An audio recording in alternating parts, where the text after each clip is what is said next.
हर 2-3 साल के अंदर मिड कैप और स्मॉल कैप स्पेस के अंदर करेक्शन आती है। लोगों का पटाखा बज जाता है जब ये करेक्शन आती है। लेकिन लोग ये चीज़ भूल जाते हैं कि भाई साहब यहाँ पे इंक्रीज इन शेयर प्राइस भी ड्रामेटिक होता है, जो कि सेंसिबल आपको दिखाई नहीं देगा रियल लाइफ के अंदर। कैसे? भाई साहब जब कंपनियों के शेयर 100-100%, 50-50% 6-6 महीने में भाग रहे थे, तब तो आपको बड़ा मजा आ रहा था। लेकिन अब वही शेयर जमीन पे वापस पिटाई करके पहुंच चुके हैं, तो आपको उनके अंदर डाउट आने लग गया है। मुझे तो कैलकुलेशन नहीं समझ आती लोगों की कि 26,000 निफ्टी पे लोग बहुत बुलिश थे, 23,000 निफ्टी पे लोग कह रहे हैं कि भाई ये तो 19,000 जाएगी। 19,000 जाएगी, लेकिन क्या आप पैसा आज लगा रहे हैं? क्या आप पैसा तब लगा पाएंगे? आपने तब भी पैसा नहीं लगाना, क्योंकि आप हैं बेरिश आदमी। पेसिमिस्ट आदमी मार्केट के अंदर कभी पैसा नहीं कमा सकता।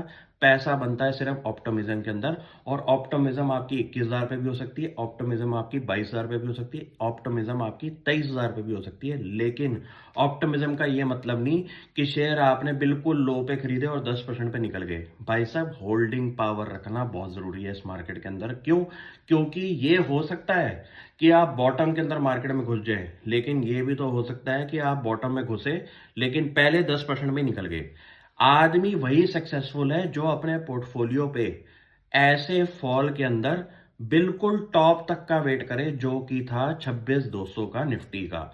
ये नहीं कि हम घुसे और हमने पैसा कमा लिया और हमने 10% पे अपना पोर्टफोलियो भी खाली कर दिया, अब हम फिर से वेट कर रहे हैं फॉल का। ये लोग जिंदगी में कभी पैसा नहीं कमा सकते। पैसा वही कमाएगा जो किसी भी रेट पे अगर शेयर खरीद रहा है और उसमें 25-30% मिनिमम नहीं करेगा इस फॉल के अंदर, वो ही मार्केट के अंदर राजा बनेगा। क्यों? क्योंकि मैंने कईयों को ये देखा है कि वो बॉटम पे तो ले लेते हैं, लेकिन वो निकलते भी सबसे पहले हैं।